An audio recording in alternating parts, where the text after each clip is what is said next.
මම දැක්කා ඊයේ පුවත්පත්වල කියනවා නැවතවතාවක් අර 88 89 කාලයේ වගේ මිනිස්සු වියරුවෙන් වගේ මෙතනට කඩා වැදිලා පැනලා අයිට ඕනනම් එතන ඡන්දේ ගණන් කරන් තිබ්බා.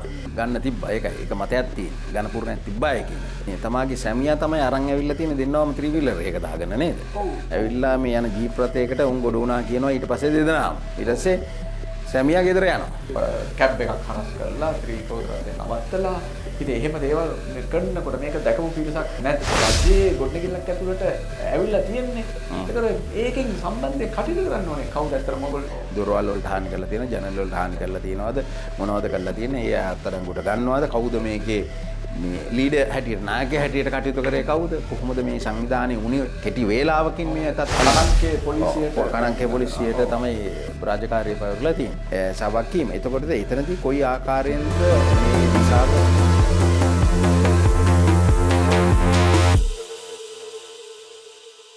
නගර සභා වගේම මේ ප්‍රාදේශීය සභාවල වැඩ කටයුතු ආරම්භ කරමින් මේ සභා පිහිටවන වෙලාව අපිට සිදුවීමක් වාර්තා වෙනවා මාතර වැලිගමින් මේ මහා දවල් මේක සිදු වෙන්නේ මේ മന്ത്രിවරුන් දෙදෙනෙක් ඒ කියන්නේ മന്ത്രിවරයෙක් සහ മന്ത്രിවරයෙක් පැහැර ගන්න උදෑසන ජාතික ආරක්ෂාව කියන තත්වය ගැන ඉතින් රජය තමයි කියන්න ඕනේ රජයේ පාර්ශවයෙන්ම තමයි කියන්නේ මේ පැහැර ගැනීම. ඉතින් අද අපි පුරුදු විදිහට අපේ කතාවට එකතු වෙනවා අධිනීතිඥ ප්‍රවීණ මාධ්‍යවේදී සුදත් ජයසුන්දර මහත්තයා. ඉතින් අයිබෝන් සර් මහත්තයා. අයිබෝන්. දැන් අපි මේ කතා කරපු මේ වැලිගම සිද්ධිය පිළිබඳව මේ മന്ത്രിවරිය සහ മന്ത്രിවරයා පැහැර ගැනීම පිළිබඳව මත දෙකක් තියෙනවා. මොකක්ද මත දෙක? එකක් තමයි එක මතයක් කියන්නේ මේක සැලසුම් සහගතව රජයේ විසින්ම ඒ කියන්නේ මාලිමාවේ කණ්ඩායමම සිද්ධ කරා කියලා මේ කල් මරන්න. ඊට පස්සේ ඒ කියන්නේ එතන බලය පිහිටවන්න.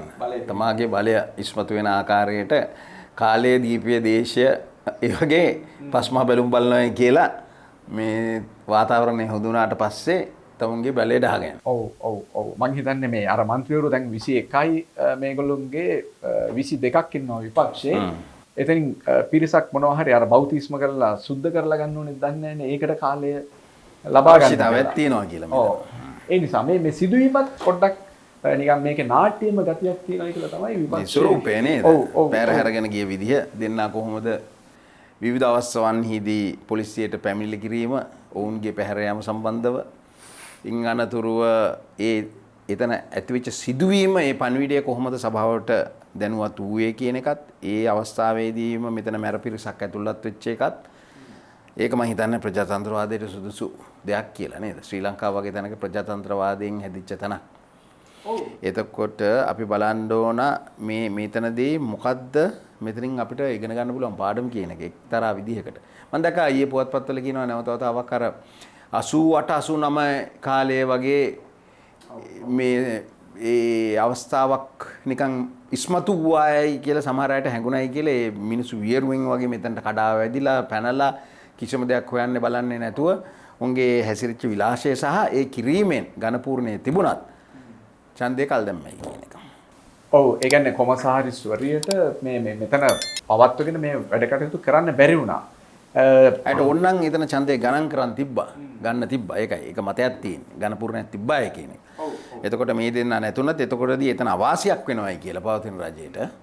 ඒක හන්දා තමයි මේක කල්මැරීමේ ක්‍රියාවලියක් සහ අර ඉස්සල කිව්වා වගේ සුදුසු කාලයක් එනකන් හිටපු එකත් අනිත් එක ඊයේ පෙරේද නේද? පෙරේද දිනේදී මේ කිරීමේදී ඡන්දය ගන්න පුළුවන්කමක් තිබියදිත් ඒක පසුවට තිබ්බයි කියලා. ඔව් මෙතන තව දැන් දෙයක් තමයි දැන් අර කිව්වාගේ අවස්ථා දෙකකනේ මේගොල්ලෝ පොලිසියට පැමිණිලි කරන්නේ. ඒ කියන්නේ මේ മന്ത്രിවරයාගේ නම වෙන්නේ අජිත් ප්‍රියන්ත. ඒතර මේ മന്ത്രിවරිය කමනි අල්විස්. එතකොට දැන් මේ දෙන්න මේ දවල් පැහැර ගත්තයි කියන එකත් මේ වගේ දැන් ජාතික ආරක්ෂාවට ටියුෂන් දෙන්න ආපු කට්ටියක් ඉඳිදි മന്ത്രിවරයෙක් සහ മന്ത്രിවරයෙක් මේ පැහැර ගන්න එක අනිත් එක මේකේ තවත් විස්මිත පැත්තක් තියෙන්නේ මේ තමාගේ සැමියා තමයි අරන් ඇවිල්ලා තියෙන දෙන්නවම ත්‍රිවිලර් එක දාගෙන නේද? ඇවිල්ලා මේ යන ජීප් රථයකට උන් ගොඩ වුණා කියනවා ඊට පස්සේ දෙදෙනාම. ඊට පස්සේ සැමියා ගෙදර යනවා. හැබැයි කිසිම වාර්තාවක් පැමිණිල්ලක් කරන්නේ නැහැ පොලිසියට. ඒ කමනි පහුවෙන්ද උදෑසන තමයි ඔය කමනි අල්විස් පැමිණිල්ල කරා කියන්නේ. දැන් මේක කොහොමද දකින්නේ අපි ශ්‍රීලාල් මහත්මයා? මොකද මේකෙදී අපේ මේ සදාචාරය ගැන කතා වුණා. එතකොට ප්‍රජාතන්ත්‍රවාදී ව්‍යුහයක් තුල තමයි අපේ රටේ මේ සියලු ක්‍රියාදාමයන් සිදුවන්නේ. ඒ පිළිගත් දෙයක්. ඒකනේ ඡන්දින්නේ මේ කවුරු හෝපත් වෙන්නේ. එතකොට ඒ එක්කම නීති හා සාමය. මේ සියල්ලම මෙතන තියෙනවා. දැන් නීතිය සාමය බිඳ වැටුණාද? දැන් අපි දැක්ක උතනදී අපි හිටපු පොලිස්පතිතුමා සම්බන්ධයෙන් ලොකු ප්‍රශ්නයක් ඇති වෙලා තියෙන W15 එකේදී මෙහෙම ප්‍රශ්නයක් ඇති වුණා කියලා ඒ හා සම්බන්ධව දැන් හඹා ගිහිල්ලා ඒක අධිකරණයේ ඉදිරියේ තියෙන එකට අපිට මොකද කියන්න බෑ. ඒක කාගේ කොයි ආකාරයෙන්ද කියලා මම කියන්නේ මේ මෙතනදී මේ නීති හා සාමය සම්බන්ධව මම කතා කරන්නේ. නීති හා සාමයට අද උද්ගත වෙලා තියෙන තැන කුමක්ද?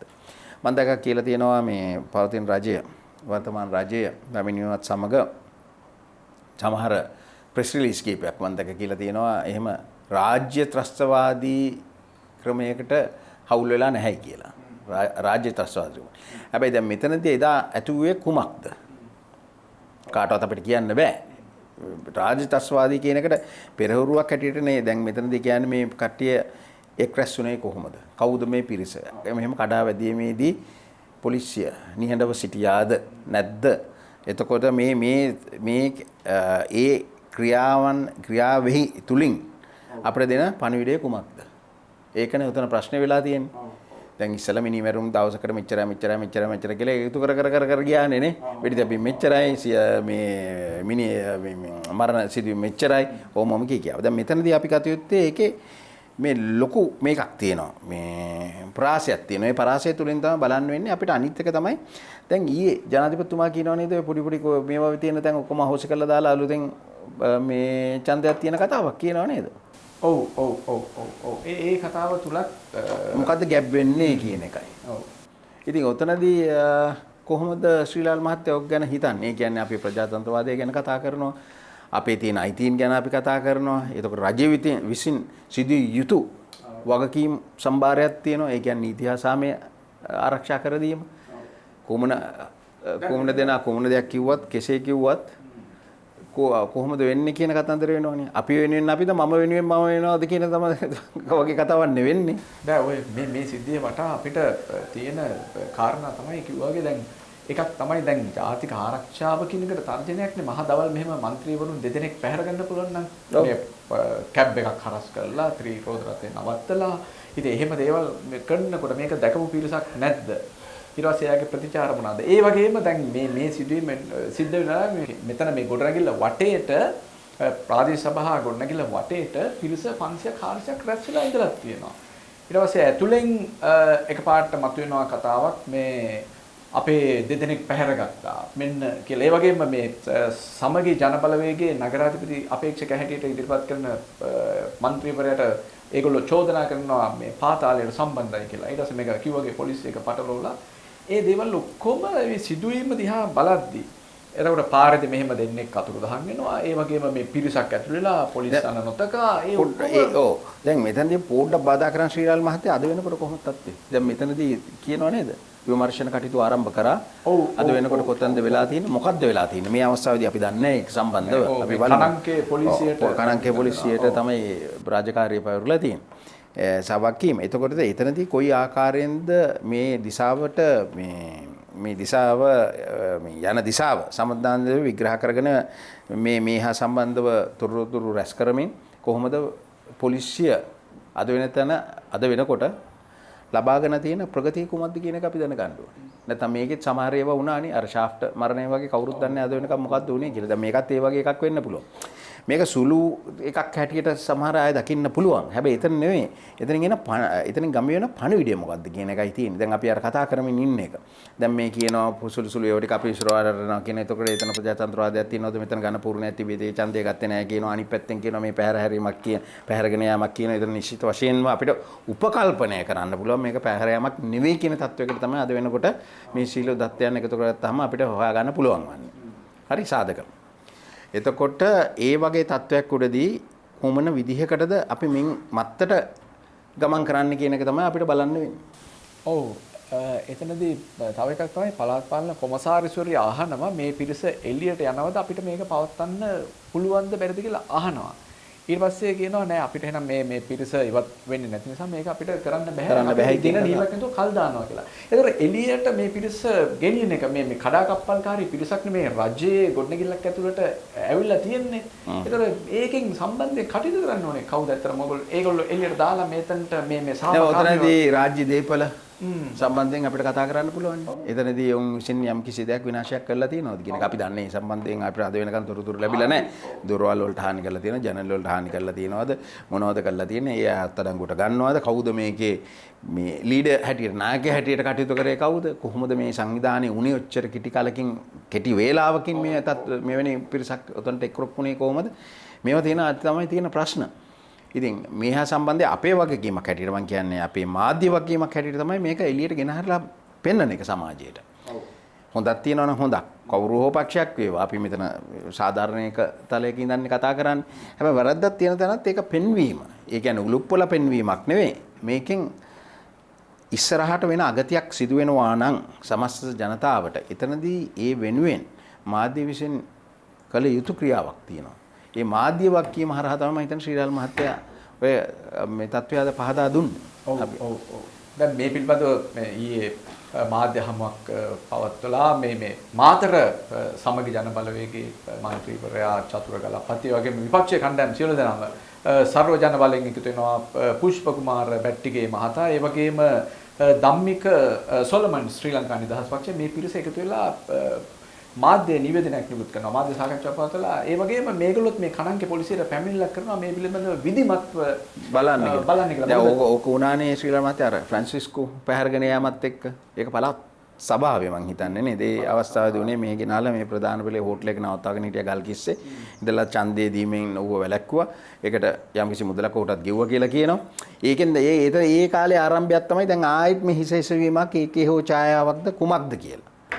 දැන් මේකට විහිළුවටත් මම දැක්ක Facebook social media වල තියෙනවා කියලා මේ දෙන්න මෙහෙනවයි කියලා දෙන්න වෙනම ගමනක් ගියා කියලා. ඉතින් ඒව අපිට කියන්න බෑ. ඒවා අසාධාරණයි. එහෙම කියන එකත් මම මෙතන නෑ. කොයිම අවස්ථාවකවත්. මම දැක්කේ ඒක මම හිතන්නේ මේක විශ්ිතවත් කියලා කියන එක.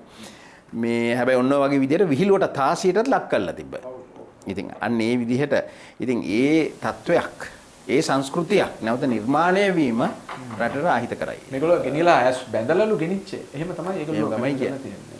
ගේක රඳවගෙන හිටියලු. ඔව් දන්නේ නැහැලු කොහෙටද ගෙනිච්ච කියලා. ඒක මොකද එතනත් දැන් ගේ කොහෙද කියලා මේගොල්ලෝ දන්නේ නැහැනේ ගියේ පාර දන්නේ නැහැ. ඒක ඇස් බැඳගෙන ගිහිල්ලා ගෙනහල්ලා මේ ඇරලුවලු මේ යම් ස්ථානයක. මේ ගුණවට්ටුන වෙරළ පාර ඔන්න වගේ ආසන්න ප්‍රදේශයක තමයි කියන්නේ. ඉතින් තත්ත්වය මේක තමයි. මේ තත්ත්වය निराකරණය කිරීම මේ අවිනිශ්චිත තත්ත්වය සැකේ උපදවන්නා දේවල්. ඉතින් මත්තර තියාගන්න නරකයි. මේක ලොකු ප්‍රශ්නයක් වෙනවා මහ ජනතාවට. ඒතර මහ ජනතාව යම් කිසි විශ්වාසයක් ගොඩනගාගෙන යන අවධියකදී රජයත් සමග මෙවැනි ක්‍රියාවන් එක්ක රජ ගන්න පියවර මොනවදයි කියමිනුත් දැන් මහ ජනතාව සෙවිල්ලෙන් ඉන්නවා. එතනදී මේ පියවර ගත්තේ නැත්නම් නිසි වේලාවට එතකොට එතනදී ලොකු ප්‍රශ්නයක් බවට පත් වෙනවා. මොකද මේක රජයේ පවතින රජයේ සමාජිකයන් දෙන්නෙක් කරනවා. ඒකයි ශ්‍රී ලංකාවේ උතන් තියෙන අවදානම. ඒ වගකීම රජයේ පාර්ශවයෙන් ඉටුවේ යුතුයි කියන කාරණේ තමයි අපි මාධ්‍යකරුවෝ හැටියට. ඉතින් අපිට අපි යමු තවත් මාධ්‍යකරුවෝ සමග. මම දැක්ක ඒ වගේම ට්‍රම්ප් ගැනත් කියලා තිබ්බා මේ අවස්ථාවේදී ට්‍රම්ප්ටත් වැඩි බලයක් දීලා තියෙනවා දැන් ඇමරිකන් සුප්‍රීම උසාවියෙන්. එහෙ ඉපදුනාය කියන ඉපදුනාට එහෙ මොකද්ද? මේ සිටිසන්ෂිප් හම්බ වෙන්නේ නැහැ. ඔව්. ඒ නිසා ගැප්ගෙන තිබෙනවා නම් ඒ කියන්නේ මේ ප්‍රෙග්නන්ට් කට්ටියට එන්න එපා කියලා තමයි කියනවා. මොකද එහෙම විදුනාම උන්ට ඒ හම්බ වෙන්නේ නැහැ. ඇමරිකන් සිටිසන් කෙනෙක් හැටියට උන්ට ඒ අවස්ථාව ලැබෙන්නේ නැහැ කියලා. ඒ වගේම ගොඩාක් දේවල් තියෙනවා. පහළ උසාවි වල විසින් උන්ට යම් කිසි විදිහට සාධාරණයෙන් සැලසුවා කියලා ඉස්සලා කියන තැන ඉතින් අද වෙනකොට ලොකු වෙනසක් නීතියෙත් එතනත් එහි වෙලා තියෙනවා. එහෙනම් ඉතින් මේ දේ පිළිබඳව සමුගන යන්න වෙලාව ඇවිත් නීතිය පැත්තේ ඊටවෙන කටයුතු ඉටු වෙයි. ඒ හැම දෙයක් දිහාම බලාගෙන ඉන්නවා ජනතාව. ඉතින් මාධ්‍යකරුවෝ බලාගෙන ඉන්නවා. අපේ පුරවැසි භාවයට එම එකක් නැහැ නේ. ට්‍රම්ප් ජෝගිනයක් කියන්න බෑ එහෙම තත්ත්වයක්. පුරවැසියන් නැතුව ඉන්නේ රට යනවනේ ඔක්කොම පුරවැසියන් ඒ නිසා. හොඳයි එහෙනම් ජය වේවා නේද හැමදාම. ජය වේවා.